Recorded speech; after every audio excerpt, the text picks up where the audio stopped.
Hello à tous, contente de vous retrouver aujourd'hui pour une vidéo fusion entre un cours de maquillage, le b.a-ba du teint parfait du matin au soir avec des astuces.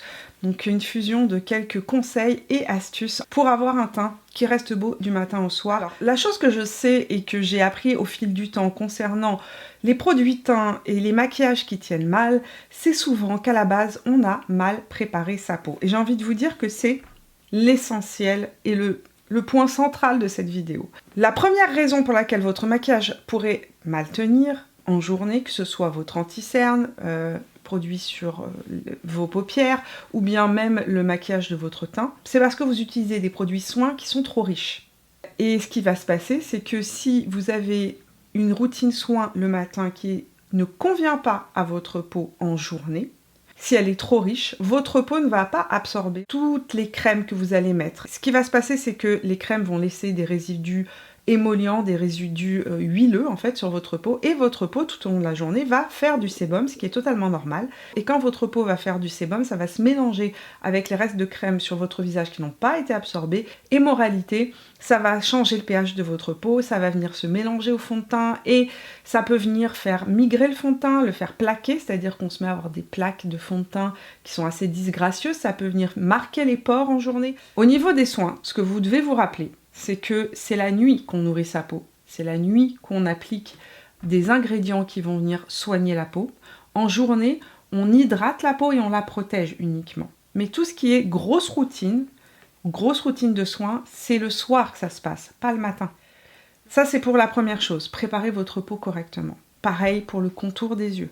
Si vous mettez des contours des yeux trop riches en journée, ce qui va se passer, c'est que votre anti-cerne ne va pas se fixer, il va migrer. Évidemment, l'anti-cerne est toujours un peu plus riche, un peu plus émollient qu'un fond de teint. Donc, il y a plus de corps gras dans une formulation d'anti-cerne. Si vous avez mis déjà sur votre contour des yeux une crème qui est très riche, hydratante ou trop riche pour votre contour des yeux, ce qui va se passer, c'est que les produits au niveau de la paupière et au niveau du contour des yeux vont venir migrer. Donc, préparez votre peau comme il faut, c'est-à-dire ne pas la surcharger. Ensuite, attendre que votre peau ait absorbé les soins. Je le dis sans cesse. Si vous appliquez votre crème et que immédiatement vous allez vous maquiller après, ça sera jamais un beau résultat en fin de journée. Il faut que vous laissiez à votre peau le temps d'absorber vos soins. Et lorsqu'on applique des soins sur le visage, ça perturbe le pH de la peau. Et le pH de la peau va faire réagir les fonds de teint de manière différente. Donc, il faut laisser à votre peau le temps que son pH se rééquilibre. Maintenant, on va parler d'une première astuce qui peut vous aider et qui devrait être, j'ai envie de dire, au-delà d'être une astuce, c'est quelque chose qu'en tout cas, moi, je fais tous les jours. Hormis lorsqu'il fait très froid en hiver et très sec ici au Québec. Mais si vous avez une peau normale à mixte, ou une peau grasse, ou une peau sèche à normale, c'est-à-dire que vous avez la zone T qui est normale et les joues qui sont sèches, vous allez avoir besoin dans votre kit de maquillage de papier matifiant. Ce sont vos meilleurs amis. Pourquoi? Les papiers matifiants vont absorber les excès de sébum que votre peau par exemple aura créé, ou bien vont absorber les corps gras des crèmes qui seront restés en surface que votre peau n'aura pas, entre guillemets, avalé. Donc lorsque vous faites vos soins le matin, vous attendez 10 minutes. Au bout de 10 minutes, vous passez un papier matifiant sur les zones de votre visage où vous savez que vous faites du sébum. Pour moi, c'est ma zone T. Donc sur ma zone T, je passe un papier matifiant. Donc vous mettez vos lotions, sérum, crème de jour, vous attendez 10 minutes et vous passez un papier matifiant. Une fois que le petit papier matifiant est passé, vous appliquez votre crème solaire. La crème solaire doit être évidemment adaptée à votre type de peau, à votre environnement. Aujourd'hui il fait chaud, mais j'avais tendance à avoir la peau qui était un petit peu déshydratée, et surtout, comme il fait chaud, je n'ai pas mis de crème hydratante sur mon visage. J'ai mis mon sérum et j'ai mis 0 crème hydratante pour ne pas justement surgraisser en journée.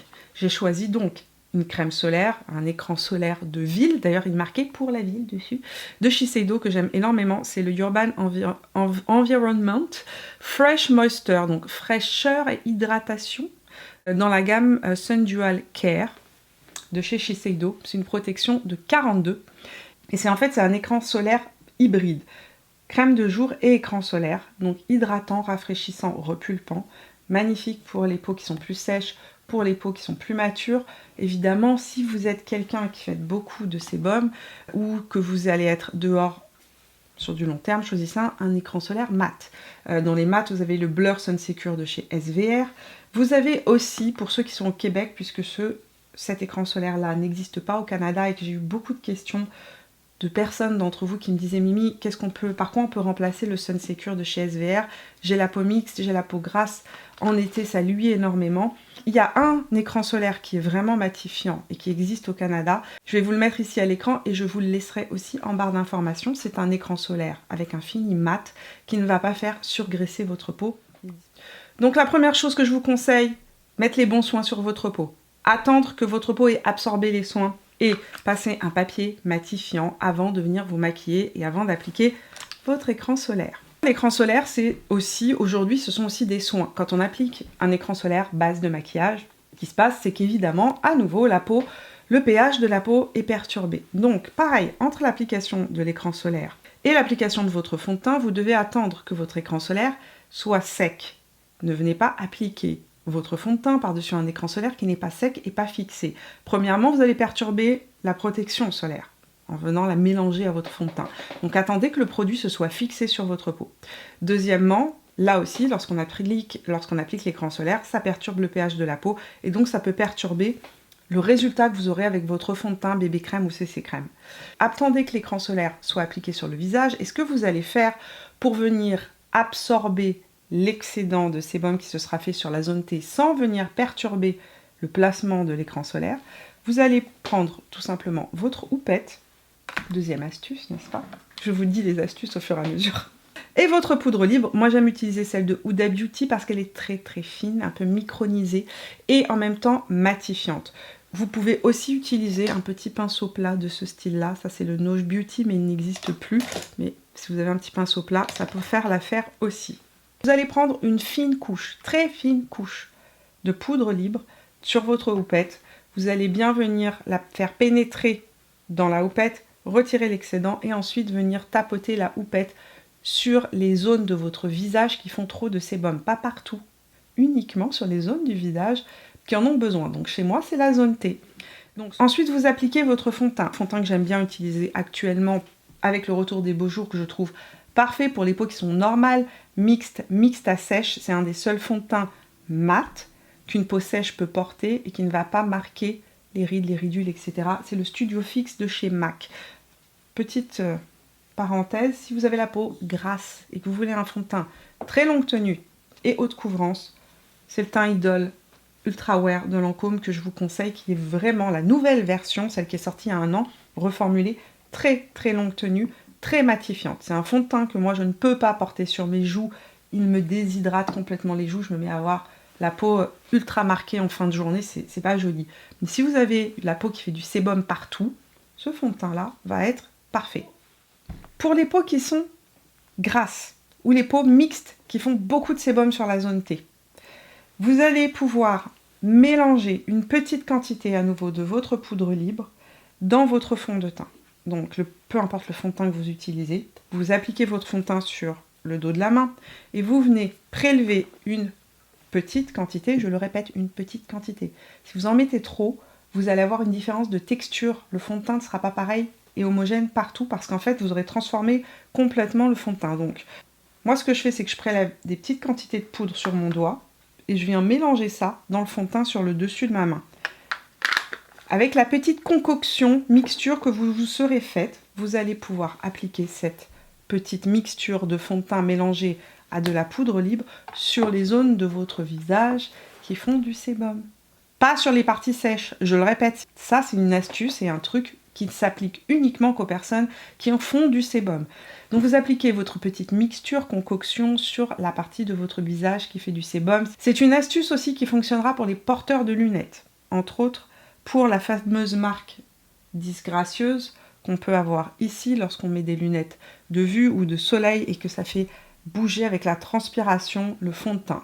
Pour cela, si vous êtes porteur de lunettes, astuce numéro 3, je ne sais plus où j'en suis dans mon compte. Si vous êtes porteur de lunettes, vous allez faire la petite mixture dont je vous ai parlé, c'est-à-dire que vous allez appliquer votre fond de teint mélangé à votre poudre libre ici. Vous allez faire un baking uniquement au niveau de là où se déposent les lunettes. Je n'avais pas l'intention de le faire, mais bon. Et vous allez, avec ce qui reste, venir appliquer cette même poudre dans les ailettes de vos lunettes. Vous laissez poser la poudre. Une fois que ça a absorbé, entre guillemets, les excédents de sébum, on vient, pouf, retirer l'excédent de poudre. Et on peut mettre ses lunettes. Quand vous allez retirer vos lunettes, ici, les dommages seront limités. Nous en arrivons donc au conseil numéro 5, ou à l'astuce numéro 5. Comment utiliser au mieux votre spray fixateur. Et ceci n'est qu'un exemple de spray fixateur. Ce n'est pas pour vous dire d'utiliser celui-ci en particulier, mais plutôt pour vous expliquer comment fonctionne un spray fixateur, pourquoi c'est intéressant d'en avoir et quels en sont les bénéfices qu'on peut en tirer lorsqu'on les utilise, entre guillemets, de la bonne manière. Parce que la plupart d'entre nous n'utilisons pas le spray fixateur de la bonne manière. Haha, je vous explique tout. Le spray fixateur a plusieurs, entre guillemets, vocations. La plus communément répandue dans la population de personnes qui se maquillent et qui utilisent un spray fixateur, c'est de l'utiliser pour retirer l'effet poudreux du visage. Donc, lorsqu'on applique une poudre, ça laisse un effet un petit peu poudreux sur le visage, et donc pour retrouver, entre guillemets, un teint plus naturel, on vient sprayer ou vaporiser le spray fixateur à la fin du maquillage, donc vraiment en toute dernière étape. En fait, dans les sprays fixateurs, vous avez de l'eau, n'est-ce pas, qui va rendre l'effet poudreux plus naturel, qui va retirer cet effet poudreux. Et c'est pour ça que certaines personnes remplacent les sprays fixateurs par des brumes d'eau. Les brumes d'eau vont avoir le même effet sur l'aspect poudreux. Par contre, le spray fixateur a un plus que les brumes d'eau, minérales, etc. n'ont pas. C'est que les sprays fixateurs sont faits pour prolonger la tenue de vos produits teints. Dedans les sprays fixateurs, on retrouve des ingrédients comme le glucose, du sucre. Qu'est-ce que va faire le sucre? Le sucre, c'est collant. Vous mangez des bonbons, vous avez les mains collantes. C'est le même principe. Donc, dans les sprays fixateurs, on retrouve très souvent du glucose, du sucre, qui va permettre aux produits teints de tenir plus longtemps. Ça va donc permettre aux différentes étapes de votre maquillage de coller entre elles, de coller à votre peau, mais aussi si vous l'appliquez par exemple juste après avoir appliqué votre fond de teint, vous appliquez un coup de spray fixateur, vous attendez que ça sèche et vous venez appliquer vos produits crème, vous allez voir que les produits crème vont tenir plus longtemps parce que grâce au glucose, ça va tenir.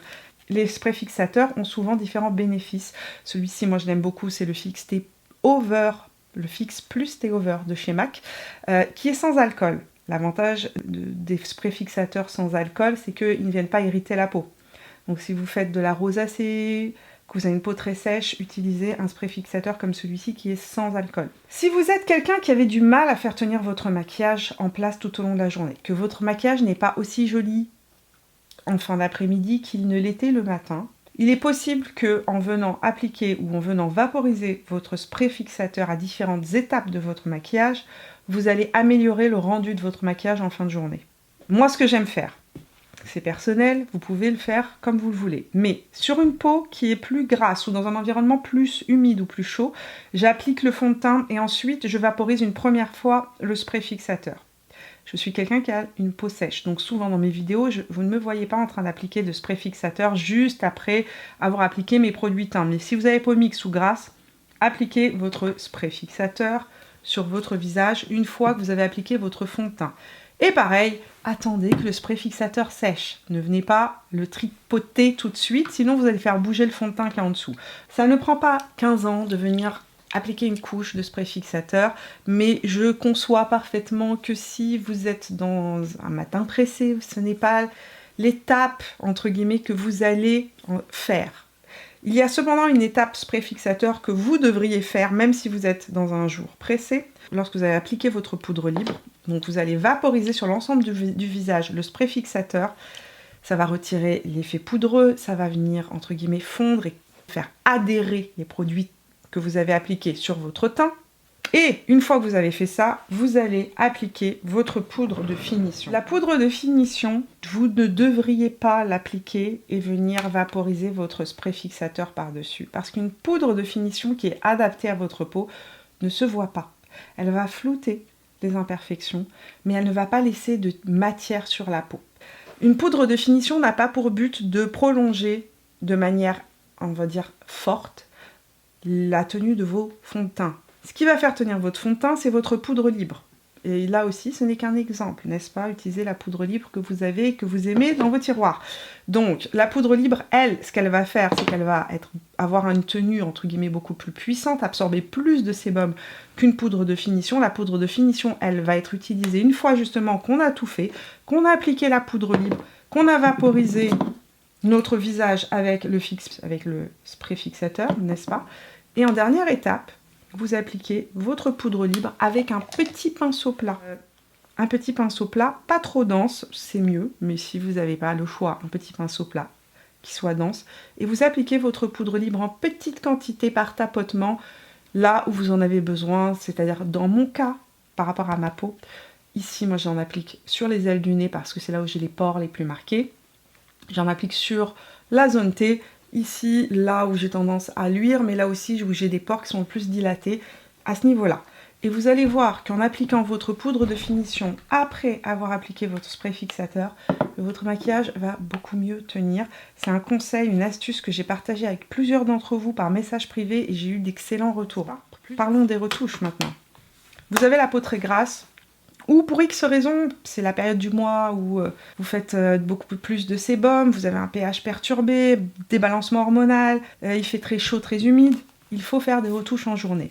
Pour faire des retouches, la meilleure chose que vous pouvez avoir, c'est un papier matifiant pour absorber l'excès de sébum. Ne venez pas appliquer de fond de teint ou de fond de teint poudre ou de poudre matifiante sur votre zone T si vous n'avez pas absorbé l'excédent de sébum avant. Vous n'avez pas de papier matifiant. Vous êtes au bureau, c'est la cata, vous avez une réunion, vous voulez retirer l'excédent de sébum. Il y a une petite truc, une petite astuce. Ça ne fonctionne pas aussi bien qu'un papier matifiant, mais ça pourra vous aider. Prenez une feuille de papier toilette. Oui, je sais. Séparez-la et venez l'utiliser comme un papier matifiant, ça va absorber l'excédent de sébum. Vous n'avez pas de papier matifiant, l'éponge va vous aider aussi à absorber l'excédent de sébum. Ce sera jamais aussi efficace que ça, mais ça fonctionnera. Où est-ce que j'achète mes papiers matifiants? Je les achète sur YesStyle parce que ça coûte 2 francs 6 sous et qu'il y a des grosses quantités. Donc moi c'est ceux-là que j'achète tout le temps, je vous les laisserai en barre d'informations. Il y a 100 papiers dans un petit truc comme ça. J'en ai un dans mon sac à main, j'en ai un ici dans mon bureau, j'en ai un dans mon sac à dos quand je suis en déplacement, crapahutage, n'est-ce pas, randonnée. Ça m'aide et ça me permet de garder, entre guillemets, mon visage le plus nickel possible. Donc, une fois que vous avez matifié, vous allez vaporiser votre visage avec votre spray fixateur qui contient de la glycérine. Et la glycérine, c'est un humectant et la glycérine va aider votre peau à retenir l'eau. Donc, ça va réhydrater votre peau légèrement et ça va faire fondre, entre guillemets, votre fond de teint. Ce qui fait que lorsque vous allez appliquer la troisième étape, c'est quoi? C'est un fond de teint poudre. Est-ce que j'en ai un dans les parages? Oui, j'en ai un, toujours. Toujours le même. Celui que j'utilise moi, c'est le Studio Fix Powder plus Foundation. C'est avec ça que je fais mes retouches en journée. Papier matifiant, spray fixateur. Attendez que ça sèche. Et là, vous allez faire votre retouche uniquement là où vous en avez besoin. Sur une peau mixte ou sur une peau comme la mienne, moi, ça va être uniquement sur le bout du menton, sur le nez. Je ne touche pas aux joues. Généralement, mes joues sont impeccables. Si vous avez la peau plus grasse, vous pouvez réappliquer votre fond de teint poudre à ce moment-là sur l'ensemble du visage, remettre un coup de blush et basta. Vous serez à nouveau fraîche. Vous verrez, tout ira bien. Tout ira bien. Je vous promets que tout ira bien. Ça, c'était ma dernière astuce pour le teint. On va parler du maquillage des yeux très très rapidement. Je vous ai expliqué à plusieurs reprises lors des dernières semaines pourquoi votre mascara pouvait vous laisser des yeux de raton laveur. Phénomène extrêmement énervant, n'est-ce pas? Qui est en grande partie dû au sébum de la peau et non pas à l'eau. Alors, c'est-à-dire que pendant très longtemps, moi y compris, j'ai cru que mes yeux larmoyaient. Et je me disais, si j'ai le mascara qui coule, c'est parce que mes yeux pleurent. Et à ce moment-là, il faut un mascara waterproof. Il y a plusieurs mois de cela, j'ai assisté à une présentation d'une marque où il y avait des formulateurs qui expliquaient la différence entre un tubing mascara et un mascara waterproof. Et là, oh magie, j'ai compris, le dieu de la formule m'a tout expliqué et je vais vous repartager cette information ici, maintenant, là. À la base, un mascara waterproof résiste à l'eau. Alors qu'un tubing mascara qui se retire à l'eau, c'est un mascara qui se retire juste avec de l'eau et ça fait des tubes, d'où le mot tubing. Le tubing mascara, lui, est résistant au gras. Et très souvent, en fait, vous mettez un mascara waterproof et malgré le mascara waterproof, vous vous retrouvez avec, ici, un cerne noir, un œil de panda. Vous dites ce mascara waterproof ne fonctionne pas. Le mascara waterproof résistera à l'eau, mais sur votre peau, vous avez du sébum qui se fait tout au long de la journée. Et le sébum fait fondre le mascara waterproof. D'ailleurs, comment on retire un mascara waterproof? On le retire avec une formule biphasée avec de l'huile à l'intérieur. Donc pour retirer un mascara waterproof, il vous faut de l'huile. Quand vous faites de l'huile sur votre contour des yeux, parce que dans la journée vous avez fait trop de sébum, parce que vous avez mis de la crème solaire qui est riche et grasse, votre anti-cerne est trop riche ou trop émollient, 1000 raisons pour lesquelles votre peau peut se mettre à faire du sébum. Donc le mascara waterproof n'est pas votre meilleur ami dans ces cas-là. Il vous faut un tubing mascara. Les tubing mascara vont résister donc au sébum et au gras. Maintenant, il y a des marques qui travaillent sur des formules hybrides que je n'ai pas testées, donc je ne peux pas vous dire si elles sont bonnes, qui sont des mascaras et waterproof et tubing, donc qui résistent au gras et à l'eau. Je ne les ai pas testées, je ne peux pas vous donner mon avis dessus, mais dans mon cas, depuis que je suis passée au mascara tubing, celui-ci de chez Tarte, n'est-ce pas, le Tartelette XL Tubing Mascara, ma vie a changé. Je n'ai plus un seul cerne noir en fin de journée, merveille. J'ai un mascara qui reste en place du matin au soir et je n'ai plus un œil de panda en fin de journée.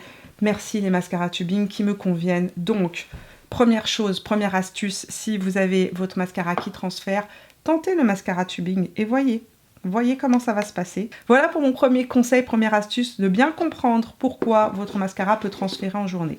Le mascara peut aussi transférer en journée parce que quand vous l'avez appliqué, vous n'avez pas retiré justement le fameux sébum sur vos cils. Même pas sur le contour des yeux, sur les cils. Quand vous mettez une crème contour des yeux, lorsque vous appliquez votre anti-cerne, automatiquement, il y a des restants de gras qui vont se poser sur les cils.